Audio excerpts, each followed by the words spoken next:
అమ్మా కాంగ్రెస్ పార్టీ రాజశేఖర్ రెడ్డి గారు ఉన్నప్పుడు కాంగ్రెస్ పార్టీ, ఇప్పుడు కాంగ్రెస్ పార్టీలో ఏముందమ్మా? రేవంత్ రెడ్డి ఒక దొంగ ఉన్నాడు. దేవుడా. మరి రాజశేఖర్ రెడ్డి గారిని ఎక్కడ గౌరవిస్తున్నారమ్మా? కాంగ్రెస్ పార్టీ రాజశేఖర్ రెడ్డి గారిని ఒక దొంగలాగా FIR లో చేర్చింది కాంగ్రెస్ పార్టీ. ఆయన పేరుని 30 సంవత్సరాలు సేవ చేసుకుని రాజశేఖర్ రెడ్డి గారి బ్రతికున్నంత కాలం ఇంద్రుడు చంద్రుడు అని పోగిరాడే. మరి రాజశేఖర్ రెడ్డి గారు ఆ పార్టీని 2 సార్లు ఇక్కడే కాదు కేంద్రంలో కూడా అధికారంలోకి తెచ్చాడే. మరి అలాంటి ఆయన చచ్చిపోతే ఆయన పేరుని FIR లో చేర్చిన పార్టీ ఏది? కాంగ్రెస్ పార్టీయే కదా. మరి కాంగ్రెస్ పార్టీ రాజశేఖర్ రెడ్డి గారికి మోసం చేయలేదా? మరి రాజశేఖర్ రెడ్డి గారిని వెన్నుపోటు పొడిచింది కాంగ్రెస్ పార్టీ కదా. మరి ఎందుకే కాంగ్రెస్ పార్టీకి ఓట్లు? ఎలా ఉంది ఇప్పుడు కాంగ్రెస్ పార్టీ? అసలు కాంగ్రెస్ పార్టీ అధ్యక్షుడు ఎవడు? ఒక తెలుగుదేశం పార్టీ నాయకుడు. ఓటుకు నోటు కేసులో అడ్డంగా దొరికిపోయిన ఒక దొంగ. నడపండి అమ్మా, నడపండి. వైఎస్ఆర్ తెలంగాణ పార్టీలోకి మీలాంటి వాళ్ళకి ఎప్పటికైనా అవకాశం ఓపెనే ఉంది.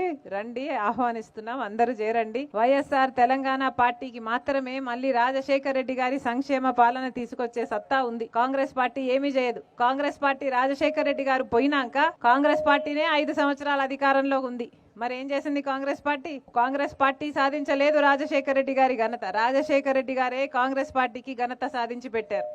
అది వాస్తవం. ఈరోజు వైఎస్ఆర్ తెలంగాణ పార్టీని కాంగ్రెస్ పార్టీలో విలీనం చేస్తున్నందుకు రాజశేఖర్ రెడ్డి బిడ్డగా నేను సంతోషిస్తున్నా. ఎందుకంటే ఈ రోజు నుంచి వైఎస్ఆర్ తెలంగాణ పార్టీ కాంగ్రెస్ పార్టీలో భాగమై, కాంగ్రెస్ పార్టీ ఉన్నంత వరకు వైఎస్ఆర్ తెలంగాణ పార్టీ కూడా కాంగ్రెస్ పార్టీలో భాగమై ఉంటుంది. కాబట్టి వైఎస్ఆర్ తెలంగాణ పార్టీ నాయకులు, వైఎస్ఆర్ తెలంగాణ పార్టీ కార్యకర్తలు నాతో పాటు ఈరోజు చాలా సంతోషంగా ఇండియన్ నేషనల్ కాంగ్రెస్ పార్టీలో విలీనం కావడం జరుగుతుంది.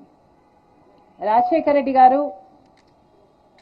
బ్రతికున్నంత కాలం నమ్మకంగా కాంగ్రెస్ పార్టీకి సేవ చేయడమే కాకుండా రాజశేఖర్ రెడ్డి గారు చనిపోయే నాటికి కూడా కాంగ్రెస్ పార్టీకి సేవ చేస్తూనే చనిపోయారు.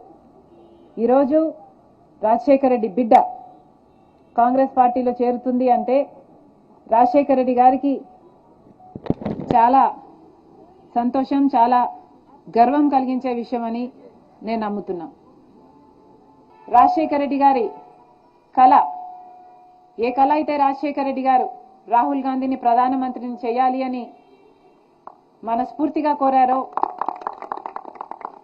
అది నెరవేర్చడానికి రాజశేఖర్ రెడ్డి గారి బిడ్డ మనస్ఫూర్తిగా పనిచేస్తుంది.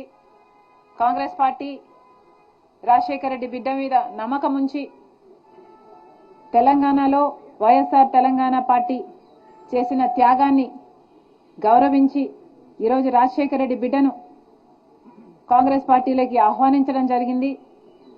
ఆ ఆహ్వానాన్ని మేము మనస్ఫూర్తిగా స్వీకరిస్తూ కాంగ్రెస్ పార్టీలో ఈరోజు విలీనం అవుతున్నాం.